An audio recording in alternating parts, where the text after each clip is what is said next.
The air inside the terminal was filled with the familiar sounds of travel, rolling suitcases, boarding announcements, and the occasional impatient sigh. Alicia Parker, 14 years old, clutched the handle of her small carry-on as she walked alongside her father, Captain Marcus Parker. This trip was special. Marcus, a seasoned airline pilot with more than 20 years of experience, was finally on vacation. For once, he wasn't in uniform. No headset, no cockpit, no checklists. Just a father taking his daughter to New York for a long-awaited family reunion. As they approached the gate, Alicia coughed lightly, a reminder of the asthma she'd been managing since she was little. She had been instructed by her doctor to always keep her inhaler and emergency medication within arm's reach. That's why her carry-on was so important. When they reached their seats, 14A and 14B, Marcus stowed his own bag overhead. Alicia slid into the window seat, keeping her carry-on on her lap. She pulled out a book and smiled, happy to have a quiet spot.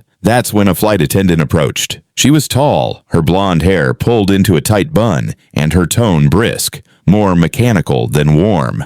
"Sweetheart, that bag has to go in the overhead bin before we take off," she said without making eye contact. Alicia looked up nervously.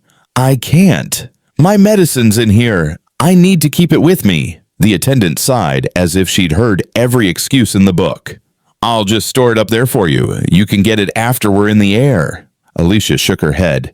"It's my inhaler and my prescription. If something happens—" Before she could finish, the attendant leaned forward, unzipped the bag, and peeked inside. Her eyes landed on the small amber pill bottle and inhaler. "Oh, you can't have these out before takeoff," she said matter-of-factly. "They're not food or drink," Alicia whispered, confused. But the woman didn't listen. She grabbed the medication and walked quickly toward the galley. Alicia felt her stomach drop. Marcus returned from stowing his bag. "Ready to—" He stopped when he saw the look on his daughter's face. "What's wrong?" Alicia's voice cracked. She took my medicine." Marcus froze. "She what?" "She said I couldn't have it out. She's throwing it away." Marcus's training as a pilot had taught him to keep his voice even under pressure, but his pulse quickened. He stood and moved with purpose down the aisle toward the galley. Passengers watched as the tall man approached the attendant. There she was, standing next to the beverage cart, casually holding Alicia's inhaler and bottle over the trash bin. "Excuse me," Marcus said, his tone low but sharp. "That's my daughter's prescription medication. Why is it in your hand?" The attendant blinked, startled. "Sir, passengers aren't allowed certain items before takeoff. I was following protocol." "That's not protocol," Marcus said, his voice rising just enough for nearby passengers to hear. "Those are life-saving medications. You don't throw them away." "Sir, I'm just doing my job." "No," Marcus cut in. "Your job is to keep passengers safe. My daughter could have an asthma attack in the next 30 seconds. And because of what you just did, she could die." A few rows away, a man murmured, "She's right, you know." Another passenger whispered, "Unbelievable." The captain of the flight emerged from the cockpit, eyebrows raised. "Is there a problem?" Marcus turned to him. "Yes, there is. I'm Captain Marcus Parker, FAA certified.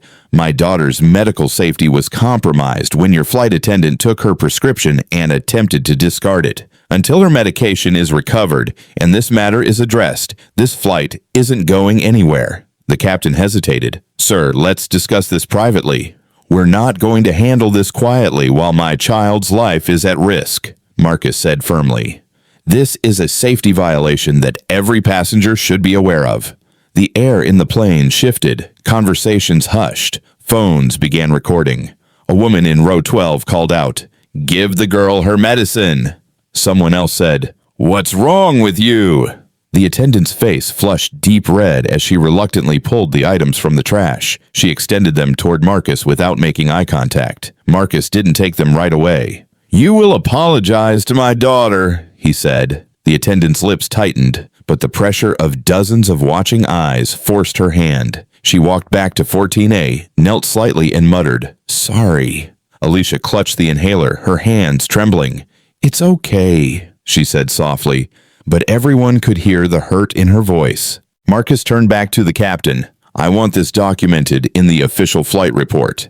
and I expect your crew to receive retraining on handling medical items. If you don't, I will personally escalate this to the FA, the captain sighed. Understood, Captain Parker. We'll have a ground supervisor board before we depart. For the next 30 minutes, the plane remained parked at the gate. A supervisor came on board, took Marcus's statement, and publicly reassured Alicia that her medicine would remain with her for the rest of the flight. Only then did Marcus sit back down. The cabin erupted in quiet applause from passengers who admired his composure and resolve. The flight eventually took off, and the rest of the journey was calm. But the story didn't end there. Passengers who had been recording uploaded videos to social media, and within days the incident made national headlines. Pilot grounds flight to protect daughter's medication rights. Airline representatives later confirmed that the attendant had been removed from active duty pending retraining. For Alicia, it was more than a news story. It was a reminder that her father would always stand up for her, no matter who was on the other side of the aisle. And for Marcus, it was a powerful lesson to the airline industry. Sometimes protecting one passenger means protecting them all.